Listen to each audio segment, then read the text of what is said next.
얘들아, 너는 계획이 다 있구나. 개봉 전부터 칸 영화제 입성으로 기대감을 높였던 봉준호 감독의 영화 기생충. 수상 가능성은 크지 않습니다. 별로 없습니다. 수상 가능성이 별로 없다고 하더니 Parasite of Bong Joon-ho. 칸 영화제 최고상 황금 종려상을 품고 당당히 귀국. 이어 국내 영화 팬들에게도 큰 사랑을 받으면서 개봉 50여일 만에 1,000만 관객 동원. 네가 자랑스럽다. 하지만 영화 기생충의 신기록은 이게 시작이었습니다. And the Golden Globe goes to Parasite. 자막, 서브타이틀의 장벽도 아니죠. 한 1인치 정도 되는 그 장벽을 뛰어넘으면 여러분들이 훨씬 더 많은 영화를 즐길 수 있습니다. 한국 영화 사상 최초로 골든글러브 외국어 영화상 수상에 이어 Parasite. 미국 배우 조합상에서 최고상인 앙상블상을 받더니 Parasite. 미국 아카데미로 가는 마지막 관문인 영국 아카데미 시상식 2관왕에 이르기까지 무려 55개의 해외 영화상을 받으며 최초의 최초를 기록하고 있는 영화 기생충. 전 세계 40여 개국에서 개봉된 기생충, 북미 박스오피스에서도 티켓 매진 행렬을 일으키고 있습니다. 이야, 이거 진짜 상징적인 거네. 예, 상징적인 기록 연달아 세우며 달려온 영화 기생충에게 남은 마지막 관문. and Parasite. 곽신혜 and 봉준호 producers. 전 세계 영화인들의 꿈의 무대지만 해외 영화들에게는 보수적이기로 악명 높은 미국 아카데미 시상식.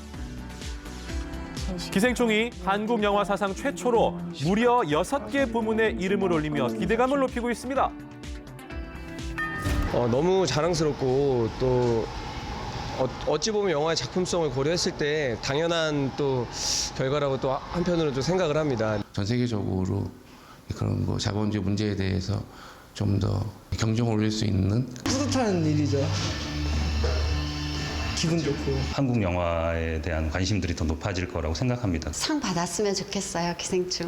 한국 영화의 새로운 역사를 쓰시기를 기대합니다. 화이팅! 잠시 후 열릴 2020 아카데미 시상식. And the Oscar goes to. And the Oscar goes to. And the Oscar goes to. 또 하나의 역사를 만들어낼 수 있을지 전 세계 영화인들의 이목이 집중되고 있습니다. 예, 오늘 아카데미 시상식이 열립니다. 우리 시간으로는 10시 정도, 예, 오전 10시 정도에 열리고 미국 현지 시간으로는 오후 5시에 시작이 된다고 합니다. 이 봉준호 감독의 영화 기생충이 과연 오스카 트로피를 몇 개를 거머쥘 수 있을지 저도 기대가 되고 네. 모든 국민들이 아마 기대하고 계실 겁니다. 오늘 이와 관련된 이야기 오동진 영화평론가와 함께 나눠보겠습니다. 어서 오십시오. 네, 안녕하십니까. 네. 예, 지금 이런 경우도 처음인 것 같은데 네. 아카데미 노미네이트라 그러잖아요. 네. 후보로 기생충이 오른 게 지금 6부문에 네. 올랐습니다. 이것도 참 대단한 것 같은데 후보에 오른 것도 처음이죠. 예, 어떤 의미를 갖는지 좀 얘기 부탁드립니다. 제가 평론 생활 한 30년 가까이 했는데요. 예. 제가 앞으로 살아생전에 오스카상을 한국 영화 탈 거라고는 예상을 못했습니다. 와, 그 정도. 예. 제가 그 정도니까 예. 네, 아마 그 영화 팬들도 아마 굉장히 경이로운 일로 생각하실 것 같고요. 예. 아까 약 50여 개 영화제에서 상을 탔다 이렇게 말씀하셨잖아요. 예. 트로피 수만 175개예요, 현재. 아마 봉준호 감독은 집을 하나 사야 되지 않을까. 하는. 트로피 전용집. 네, 그렇죠. 예. 그만큼 사실은 어떻게 보면 한국 영화가 그동안 칸이나 베니스나 베를린에서 상을 탔고 유럽 취향적인 영화로 좀 평가를 받았던 측면이 없지 않아 있습니다. 미국 아카데미에서 상을 탄다는 것은 한국 영화가 명실공히 세계적인 영화가 됐다. 세계 관객들이 즐기는 영화가 됐다는 것을 의미하고요. 한국 영화가 굉장히 잘 만든다. 네. 이런 것을 이제는 아주 공공연하게 인정받았다 이렇게 생각하시면 됩니다. 예. 그럼 지금 6개 부문에 지금 후보로 올라 있는데 그중에서 각 부문 수상 가능성 네. 평론가님은 30년 인생의 역사 네. 동안 보셨을 때 어떻게 전망을 하시나요? 작품상 받을 수 있습니다. 처음에는 제가 예. 후보에 오를까 이랬었어요. 예. 예. 외국어 영화상, 국제 영화상 그 정도는 정도 오르지 가능하죠. 않을까 예, 이랬는데 예. 점점 제가 폭을 넓히고 있어서 예. 기본적으로는 사실은 외국어 영화상, 국제 영화상, 그거는 뭐 거의 확실시 되는 것 그렇죠. 같더라고요. 네. 예. 그리고 미술상. 미술상. 미술상. 원래 워낙 미술상에 대한 그 인정도가 높고요. 예. 각본상을 타지 않을까 이렇게 생각을 합니다. 각본상. 저는. 예. 그런데 대체적으로 각본상을 타면 작품상이 연결이 돼요. 예. 그래서 감독상은 좀 어려운 부분이 있습니다. 그건 이따 말씀드리겠습니다만 예. 네. 작품상까지 노릴 수 있지 않을까. 그렇게 되면 4개 부문을 접근할 가능성이 있다 이렇게 봅니다. 외국어, 미술. 각본, 각본. 작품상. 네 개를. 네, 저는 그렇게 보는데 예. 제가 요새 맞추는 경우가 별로 없어서 예. 그렇지만 어쨌든 작품상을 제외하고 세 개 부문, 예. 각본상, 미술상, 오. 외국 영화상, 국제 영화상 정도는 접근할 가능성이 높다. 예. 지금 사실상 양강구도를 형성하고 있는 게 1917이잖아요. 영국 그렇죠. 작품이고 네. 지금 네. 저 작품과 비교했을 때 작품상 수상 가능성 어떻게 점치세요? 보통 아카데미가 작품상과 감독상을 한 작품에 몰아주진 않습니다. 그렇습니까? 샘 맨더스의 1917이 감독상을 수상할 가능성이 높고요. 왜냐하면 아카데미 전에 감독조합상을 탔거든요. 예. 아카데미 감독상은 감독들이 투표를 하는 겁니다. 네. 그러니까 그 전에 감독조합상을 탔다는 것은 아카데미 감독상까지 이어질 가능성이 높다는 거죠. 그럼 감독상을 탈 거예요. 예. 두 개는 주진 않는다는 쉽지 않다. 생각을 하면 네. 작품상의 여지가 좀 있다는 것이고요. 예. 여러분들 보신 영화 중에 마틴 스콜세지의 아이리시맨 같은 예, 예, 영화 알죠. 굉장히 높은 평가를 받았습니다만 넷플릭스 영화예요. 아. 그러니까 그런 영화들이 좀 작품상에서 제외될 가능성이 있으면 오히려 성사 가능성이 높다 이렇게 판단하고 있습니다. 근데 사실 말씀드립니다만 제가 예. 틀리는 경우가 요새 많습니다. 예. 저는 좀 적게 선정한 쪽으로 틀렸으면 좋겠습니다. 네. 외국어 영화가 아카데미에서 이렇게 그 여러 부분의 후보로 오르는 것도 참 이례적인 일 같은데 아카데미가 그만큼 변한 거죠. 예. 네, 워낙 아카데미는 자국 언어로 된 작품들을 중심으로 네. 시상이 이루어졌었는데요. 예. 아카데미가 많이 변했어요. 많이 열렸고 네. 외국 영화에게도 많은 기회를 주고 있다는 것이고요.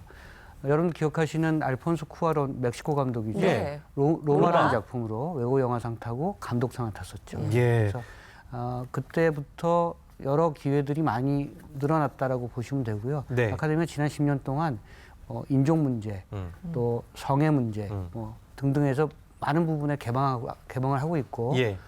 많은 부분 변화한 것이 사실입니다. 네. 그 기생충이 네. 유리한 점, 불리한 점 따져보면 뭐가 있겠습니까? 그러니까 그럼에도 불구하고 예. 아카데미 회원수가 9,000명이고요. 예. 네. 이른바 이제 앵글로삭슨 남자 중심이 아카데미상이었거든요. 예. 그런 전통성이 있습니다. 그런 측면에서 보면 말씀하신 비영어권, 네. 아시아 영화에 대한 일정한 기준이 좀 계속 이어질 가능성이 좀 있습니다. 그래서 그런 점들이 불리한 점이라고 생각한다면 네. 아까 말씀드린 것처럼 아카데미가 계속 열리고 있고 그리고 아카데미도 스스로 변화하지만 않으면 안 된다는 것을 자각하고 있기 때문에 이번에 기생충을 선택한다면 세계의 관객들이 그 아카데미에 대해서 매우 긍정적인 네. 신호를 보낼 가능성이 높습니다. 그래서 예. 그런 측면은 기생충이 탈 가능성이 제가 다시 말씀드리면 작품상을 탈 가능성도 높다. 이렇게 알겠습니다. 아니, 요즘에 정말 북미 스크린도 점령하고 분위기가 아주 좋은 것 같은데 후보작부터 수상작까지는 어떤 과정을 통해서 결정이 되는 건가요? 아카데미 예술과학협회 회원이 한 9,000명 정도 되고요. 예. 처음 92회인데 첫 회 시작할 때는 회원수가 한 20명 정도였어요. 네. 그 90년이 지나면서 회원수가 계속 늘었죠. 투표를 합니다. 투표군요.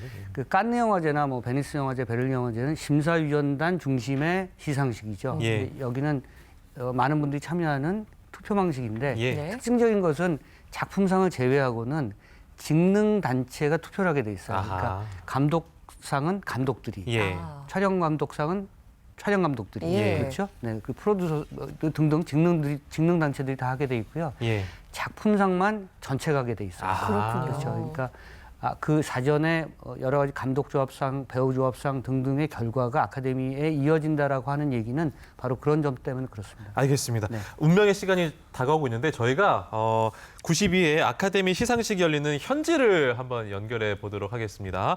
네, 최동혁 특파원 시상식 현장 분위기 어떻습니까? 네, 이제 조금 뒤면 후보로 지명된 음악의 스타, 감독들, 영화 스태프들이 등장하는 화려한 레드카펫 행사부터 열립니다. 이미 4일 전부터 레드카펫이 깔렸고 2중, 3중의 바리케이드도 설치돼 출입이 삼엄하게 통제되고 있습니다. 지금 할리우드에는 비가 내리고 있습니다만 레드카펫 주변에는 별들의 등장을 기다리는 열기로 가득합니다. 이 할리우드 극장 앞 거리에는 스타들의 핸드 프린팅이 새겨져 있는데요. 우리 배우 안성기, 이병헌 씨의 핸드 프린팅도 있습니다.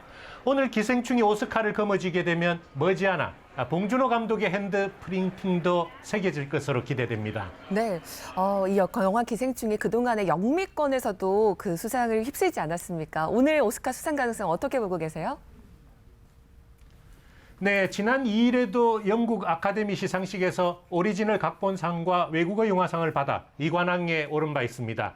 가족 희비극을 다룬 기생충이 작품성에 흥행성까지 갖췄다는 평가를 받으면서 영미권에서 큰 상을 휩쓸고 있습니다. 지난해 5월 칸 국제영화제 황금 종려상 수상 이후 기생충은 55개 해외 영화상을 수상하는 기록을 세웠습니다. 또 한국 영화 최초로 할리우드 장벽도 뚫었습니다. 골든글러브 외국어 영화상도 받았습니다. 오늘 시상식에는 봉준호 감독과 송강호 등 출연 배우들도 모두 총 출동합니다. 기생충 작품도 뛰어나지만 감독과 배우들이 그동안 힘을 합쳐 효과적으로 아카데미 캠페인을 벌여왔기 때문에 수상 행진은 오스카 무대까지 이어질 것으로 보입니다. 이제 오스카 트로피를 거머쥐는 일만 남았습니다. 오늘 작품상을 받을 수 있을지, 그리고 과연 몇 개의 상을 받을지도 주목이 되거든요. 몇 개를 받을지 현지에서 어떻게 보고 있습니까? 네, 일단 외국어 영화상이죠. 올해부터 오스카는 이름이 국제영화상으로 바뀌었습니다. 현지 매체와 영화평론가들 사이에 기생충이 국제영화상을 받는다는 데는 이견이 없을 정도입니다. 관심은 최고상인 작품상 수상 여부입니다. 당초 아이리시맨과 원스 어폰 어 타임인 할리우드 간의 경합에서 최근엔 기생충과 1917의 경합으로 좁혀졌다는 분위기입니다. 백인 미국 영화, 특히 전쟁 서사시를 쓴 영화에 오스카가 후한 점수를 줘왔다는 점에서 1917이 한 발 앞서 있는 것으로 보입니다. 하지만 수상 레이스 막판 기생충이 최대 다크호스로 떠올랐다는 평가가 나옵니다. 기생충은 이외에도 감독, 각본, 편집, 미술 등 6개 부문 후보에 올라 있습니다. 작품상뿐만 아니라 감독상, 미술상도 유력한 후보로 거론되고 있습니다. 특히 국제영화상에 이어 수상 가능성으로 보면 각본상의 수상 가능성도 크다는 관측이 나오고 있습니다. 영국 아카데미와 골든글러브에서 이미 작품상을 받은 영화 1917을 제치고 최고 작품상 수상의 영예를 안을 수 있을지 관심이 쏠리고 있습니다. 지금까지 로스앤젤레스에서 전해드렸습니다. 네, LA 연결해서 현지 분위기 알아봤습니다. 비가 내리고 있다고 하는데 기생충에도 비가 내리는 장면이 있잖아요. 정말 좋은 예감이 왠지 좋은 예감으로 느껴집니다. 영화에서 비가 내리는 장면은 조금 안 좋은 안 좋은 장면이었지만 이렇게라도 굳이 그렇게 연결시키려고 하지 마세요. 아니 그런데 평론가님 아까도 얘기했지만 영국 아카데미에서 기생충이 외국어 영화 각본상을 받았잖아요. 물론 작품상은 영국 작품에 들어갔습니다. 이 영국 어떻게 이게 연결됩니다. 그래서 감독상도 샘 맨더스가 탔거든요. 그래서 아카데미도 그럴 가능성이 굉장히 높다는 거죠. 각본상, 외국어 영화상은 비교적 확실시 된다 이렇게 보시면 좋을 것 같습니다. 사실은 이제 정말 많은 외국어 영화가 있는데 올해 유독 작년부터 그 기생충에 대해서 열광하는 분위기가 형성이 됐어요. 이건 어떻게 보십니까? 미국에서는 이제 2011년에 오큐파이 월스트리트 사태가 있었잖아요. 월스트리트 점령하라. 그러니까 미국 젊은 세대들도 굉장히 분노하고 있고요. 양극화 문제에 대해서. 이런 문제가 미국 사회뿐만 아니라 전 세계가 그렇죠. 우리도 그렇고. 그런 측면들이 기생충에 대한 관심도를 높이는 데 굉장히 큰 역할을 했다고 생각합니다. 어쨌든 오늘 정말 또 전 세계가 지금 봉준호 감독이 어떤 상을 받을지 주목하고 있을 것 같은데 저희가 한 가지 더 주목해야 될 작품이 있더라고요. 보니까 영화 부재의 기억이 단편 다큐멘터리 부문 최종 후보에 올랐다. 이것도 상 받을 가능성이 있는 겁니다. 여러분들은 잘 모르시지만 이 영화를 만든 이승윤 감독이 다큐멘터리에 대해서 굉장히 유명한 분이고요. 암스테르담 영화제에서 2012년에 달팽이의 별이라는 영화로 대상을 받은 분이에요. 굉장히 다큐멘터리 잘 만드시는 분이고 세월호 문제입니다. 그래서 저는 이 부분은 거의 확실하게 상을 받을 것이다. 상을 타야 된다. 타야 된다. 이렇게 생각합니다. 이 달팽이의 별이 수상을 한다면 부재의 기억이군요. 부재의 기억이 수상한다면 그것 또한 굉장히 의미가 있는 것으로 봐야 되겠네요. 다큐멘터리가 일반 관객분들한테 조금 좀 소외된 그런 장르이긴 합니다만 이번 수상을 통해서 새롭게 좀 관심을 많이 모을 계기가 될 것이라고 생각합니다. 예. 네, 그 단원고 학생들 어머니 두 분과 이제 동행을 해서 레드 카펫을 밟는다고 하는데요. 이 장면도 여러분들 많이 주목해 주시기 네, 바랍니다. 아무튼 오늘 예. 4개 예상하시는 거죠? 4개? 네 개. 예, 4개. 제가 좀 틀립니다만 네, 기대하겠습니다. 네, 오늘 말씀 잘 들었습니다. 고맙습니다. 자, 이번에는 신종 코로나 바이러스 관련 이야기 해보겠습니다. 양재 변호사님 어서 오세요. 안녕하세요. 확진자가 늘었네요, 주말 사이. 네, 주말 수- 사이. 예. 어제 갑자기 이제 26번, 예. 27번째가 확진이 됐습니다. 사실 중국 광동성을 다녀온 부부로 알려져 있고요. 원래 이제 25번째가 이 두 사람의 어머니, 남성의 어머니였던 거죠. 중국에 직접 다녀오지 않았는데도 불구하고 확진이 25번째로 됐고 또 이거 아들과 며느리는 중국에 다녔는데 확진이 안 돼서 네. 이게 어찌된 일인가 좀 의아했던 상황이었는데 아니나 다를까 중국 광동성 다녀온 게 직접적인 영향을 끼친 걸로 지금 분석이 되고 있습니다. 네. 광동성이 후베이성에 이어서 중국 내에서는 두 번째로 확진자가 많은 지역인데 다만 두 사람 같은 경우에는 증상이 굉장히 가벼웠다고 합니다. 그래서 이 성인 같은 경우에는 코로나 바이러스에 감염이 돼도 자각 증상이 없을 정도로 가볍기도 하다라는 게 여기서 또 드러난 겁니다. 예. 네. 그런데 지금 퇴원 환자가 어제부로 3명이 됐잖아요. 우리나라 환자 사례를 보면 초기 단계에 좀 확인이 잘 돼서 그런 건지 확진자 중에서 퇴원 환자가 점점 또 늘어날 것 같더라고요. 네, 그렇습니다. 2번, 1번 그리고 4번째 확진자까지 어제 오전에 퇴원을 했습니다. 물론 이제 신종 질병이기 때문에 앞으로도 계속해서 정부에서 추적을 하고 추이를 살펴보겠다고 했지만 좀 많이 좀 부담을 좀 덜어주고 있는 것도 예. 사실이에요. 말씀하신 것처럼 일단 감염 초기에 발견을 합니다. 그리고 또 이 정부 접촉자들 또 밀접하게 관리를 하다가 주목하고 있는 가운데서 바로 발견을 해서 치료에 들어가기 때문에 지금까지는 아주 중증의 환자는 나오지 않고 있다. 그러니까 예를 들어서 중증이라고 한다면 뭐 인공호흡기를 쓴다거나 중환자실에 별도 격리되는 그런 사례는 없었다라고 하고요. 정은경 본부장도 그렇게 말씀을 하고 계십니다. 현재까지 나온 걸로 봤었을 때는 이른바 치명률이라고 하는 부분들 중국이 이 후베이를 제외하고는 약 0.16%입니다. 중국의 사망자 비율이. 근데 우리 같은 경우에는 그보다도 훨씬 낮을 것 같다라는 좀 희망적인 전망도 내놓고 있는데요. 그만큼 우리 의료 기술이 좀 많이 발전을 한 거죠. 어제 정세균 총리가 주재한 중앙사고수습본부 회의, 여기서 어떤 내용 나왔습니까? 딱 제일 먼저 주목을 걸었던 것이 3차 항공기 투입을 고려하겠다. 국민들 추진을 하겠다라고 하고요. 예. 다른 부분이 차이가 나는 게 아니라 지금도 이제 우한 규민이 한 230여 명 정도 남아 있는데 못 들어오셨던 분들이 뭐냐면 중국인 가족들이 있으신 분들. 그러니까 중국에서 중국 그 가족들, 중국 국적자들 같은 경우에는 한국으로 보낼 수 없다라는 입장을 고집하다가 이 방침을 바꿨기 때문에 한 100여 명 가량 신청을 할 거라고 합니다. 직계 가족들, 부모라든가 자녀, 배우자 이런 분까지 포함했었고요. 아산이나 진천 쪽으로 가지는 않으실 것 같아요. 이미 그쪽에는 수용 인원이 꽉 차 있기 때문에 아산이나 진천 쪽으로 가지는 않을 것 같고요. 지금 추가적으로 발병하는 게 이제 뭐 춘제도 끝났고 중국 현지 지역의 직장도 열리기도 했고 우리도 이제 유학생들도 다시 좀 들어올 그런 상황이기 때문에 추가적으로 감염자가 유입되는 거를 잘 걸러야 하지 않겠습니까? 일단 중국 쪽에서 오는 사람들에게는 우리가 이제 자가관리 어플리케이션을 개발했답니다. 그래서 이게 뭐 어떤 부분들이 나에게 증상이 있다 이런 걸 관리를 하게 되면 뭐 혹시라도 바로 우리 쪽 당국 쪽에 연락을 해서 격리하고 치료할 수 있도록 하고 있고요. 또 중국 이외의 지역이 계속해서 지금 뭐 싱가포르라든가 태국이나 일본에서도 발병을 했기 때문에 그 지역에서 들어오는 사람들도 11일 날, 13일 이런 식으로 단계를 넓혀가면서 국가들의 범위를 넓혀서 우리 내에 국외에 유입되는 거를 많이 줄이기로 했다. 이렇게 발표를 했습니다. 어쨌든 우리나라는 지금 계속해서 모니터링을 좀 더 강화하겠다는 그런 건데 우리 노력만으로 안 되잖아요. 중국 상황은 지금 어떻습니까? 중국 3만 7천여 명 어제 새벽 기수입니다. 확진이 됐고요. 사망자가 811명. 이틀 연속 80명이 넘게 나왔는데 그래도 어제 같은 경우에는 2,000명대로 확진자가 늘어나는 게 좀 줄었다고 하니까 일말의 희망이 보이고 있습니다. 예, 알겠습니다. 어쨌든 주말에 좀 나들이 하시기 굉장히 힘드셨을 텐데 이번 주에는 좀 나아졌으면 좋겠습니다. 두 분 말씀 여기까지 듣겠습니다. 고맙습니다.